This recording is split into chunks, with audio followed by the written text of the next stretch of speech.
అందరికీ నమస్తే, welcome to our channel. Montha తుఫాను ప్రభావం అత్యధికంగా కాకినాడ తీర ప్రాంతాల్లో ఎక్కువగా ఉంటుంది కాబట్టి ఈ నేపథ్యంలో ఆంధ్రప్రదేశ్ రాష్ట్ర ఉప ముఖ్యమంత్రి వర్యులు పవన్ కళ్యాణ్ గారు దీని మీద ఎలాగైనా సరే సమీక్ష నిర్వహించాలని చెప్పి మంగళగిరిలో ఉన్నటువంటి తన పార్టీ క్యాంపు కార్యాలయం నుంచి డైరెక్ట్గా వీడియో కాన్ఫరెన్స్ కలిపి అక్కడ ఉన్న ఉన్నత అధికారులతో, అంటే ఆ జిల్లా ఎస్పీ కావచ్చు, అదేవిధంగా జిల్లా కలెక్టర్ గారితో కొంతమందితో సమీక్ష నిర్వహించి వీడియో కాన్ఫరెన్స్ ద్వారా ఎలాగైనా సరే ఆ మొంతా తుఫాన్ వల్ల ఎవరికి ఎటువంటి ప్రాణహాని అలాగే ఆస్తి హాని జరగకూడదు.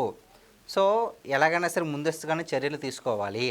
తుఫాను వచ్చాక వాళ్ళ దగ్గరికి వెళ్ళి సహాయం చేయడం ఒకలా ఉంటుంది. సో ప్రమాదం జరగకుండా ఉండేలాగా చర్యలు తీసుకుంటే ఎవరు బాధపడాల్సిన అవసరం లేదు. మనం ప్రకృతి వైపరీత్యాన్ని మనం చేపట్టి ఆపలేము, మనమే కాదు ఎవ్వరూ ఆపలేము. కానీ ప్రకృతి వైపరీత్యాల నుంచి ప్రజలను కాపాడే బాధ్యత ఖచ్చితంగా రాజకీయ నాయకులపైన ఉంటుంది. సో ఈ విషయాన్ని దృష్టిలో పెట్టుకుని పవన్ కళ్యాణ్ గారు, అంటే ఇది ఎక్కువగా ఈ జిల్లాలో, కాకినాడ జిల్లాలో 12 మండలాలకు ఎక్కువగా ఎఫెక్ట్ అవుతుంది. సో ఈ ఎఫెక్టెడ్ ఏరియాస్లో ఎక్కువగా ఎవరైతే బాగా ఎఫెక్ట్గా ఉంటుందో సో వాళ్ళని ఎలాగైనా సరే సురక్షమైన మంచి ప్లేస్లోకి తరలించాలి వాళ్ళని అని చెప్పేసి ఆల్రెడీ చర్యలు చేపట్టారు. ఈయన ఆదేశాలు అయితే ఇవ్వడం జరిగింది. అదేవిధంగా మనకు తెలుసు తుఫాన్ వస్తే ఎంత దారుణంగా మారుతుందో. ఆ తీవ్రత ఎక్కువ ఉంటే కనుక చెట్లు వేర్లతో సహా లేచి ఎల్లకప్పుల మీద పడిపోతాయి. సో అటువంటి ప్రాంతాల్లో ఎవరైనా ఉంటే కనుక వాళ్ళని వెంటనే తరలించాలి. అదేవిధంగా తుఫాన్ వస్తే విద్యుత్ తీగలన్నీ పడిపోతాయి, కరెంటు స్తంభాలన్నీ పడిపోతాయి. కాబట్టి సిబ్బందిని వెంటనే రెడీ చేసి ఎవరైతే, అంటే మళ్ళీ ఏదైనా ఒక వస్తువుని నాశనం చేయడం చాలా అంటే చాలా ఈజీ అండి, కానీ సృష్టించడమే చాలా కష్టం. ఫర్ ఎగ్జాంపుల్ ఒక ఇల్లును కట్టాలంటే ఫస్ట్గా దానికి ఒక సైట్ కొనాలి, దాని తర్వాత ఫౌండేషన్ వేయాలి, ఫౌండేషన్ వేసుక పిల్లర్స్, తర్వాత స్లాబ్స్, ఇవన్నీ చాలా ఉంటాయి. కానీ కూల్చేయాలంటే ఎంతసేపు? ఒక్క జేసీబీని తీసుకొస్తారు, 5 నిమిషాల పని, అడుగు 10,000 ఇస్తారు, కూల్చిపడి అంటారు, అయిపోద్ది. సో అదేవిధంగా తుఫాన్ సమయంలో మనం చాలా చోట్ల చూస్తూ ఉంటాము, చెట్లు పడిపోతుంటే చెట్లు వల్ల కరెంటు స్తంభాలు కూడా పడిపోయి విద్యుత్ అనేది సరఫరా ఆగిపోద్ది.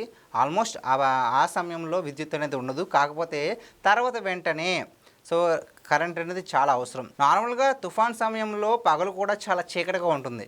సో తుఫాన్ అయిపోయిన వెంటనే మళ్ళీ విద్యుత్ రావాలంటే అక్కడ ఉన్న విద్యుత్ తీగలని కూడా సక్రమంగా పనిచేయాలి. సో సిబ్బందిని కూడా దీని గురించి వెంటనే పవన్ కళ్యాణ్ గారు అక్కడ ఆదేశించారు.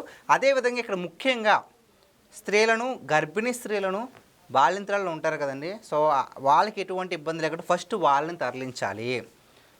తుఫాన్ వచ్చేటప్పుడు మనం ఏం వండుకుని తినలేము. సో నిత్యావసర మనం తినగలిగే వస్తువులు, అలాగే నీళ్ళు, నిత్యావసర సరుకులు ఇవన్నీ కూడా వాళ్ళకి అందించాలి అని చెప్పేసి ఈ విధంగా సమీక్ష నిర్వహించి అధికారులకు ఆదేశించడం జరిగింది.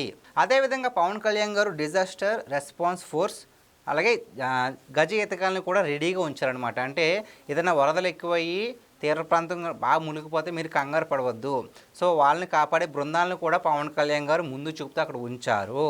సో ఎవ్వరు కూడా, అంటే మన భయమే మనల్ని ముంచేస్తుంది. ప్రతిదానికి భయపడుతూ ఉంటే చాలా అంటే చాలా ఇబ్బంది పడతాం. ఓకే, అఫ్కోర్స్ ఇది చాలా విపత్తు సమయం, మనం ధైర్యంగా వ్యవహరించాలి. మనం ధైర్యంగా ఉంటేనే ఏదైనా సడన్గా ఏదైనా ప్రమాదం జరగబోతున్నా మనం అలర్ట్ అయ్యి దాని నుంచి తప్పించుకోగలం. కానీ భయపడుతూ ఉంటే కనుక మనం దాంట్లో చిక్కుకుపోతాం కదా.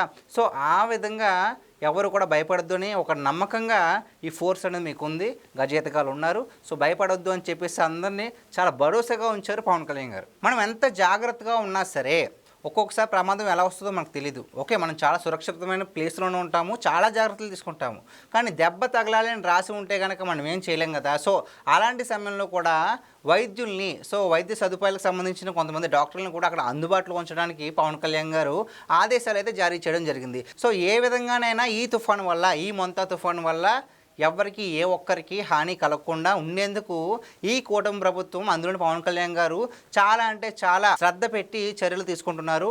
ప్రతి ఒక్కరికి విజ్ఞప్తి ఏంటంటే గాలులు బాగా వీచే ప్లేస్లో ఉండొద్దు. అదేవిధంగా మీ ఇల్లు కనుక బాగా అల్పంగా ఉంటే సో అక్కడి నుంచి మీ చుట్టాల ఇళ్ళకో లేదంటే కాస్త దృఢంగా ఉండి ఇళ్ళకెళ్ళండి. అంతేకాకుండా వర్షం వచ్చేటప్పుడు గట్టిగా గాలి ఇచ్చేటప్పుడు బయట ఉండొద్దు, ఏదైనా సురక్షిత ప్రాంతాల్లో ఉండండి అని నేను మనవి చేసుకుంటున్నాను. సో గైస్, ఇది ఈరోజు మన వీడియో.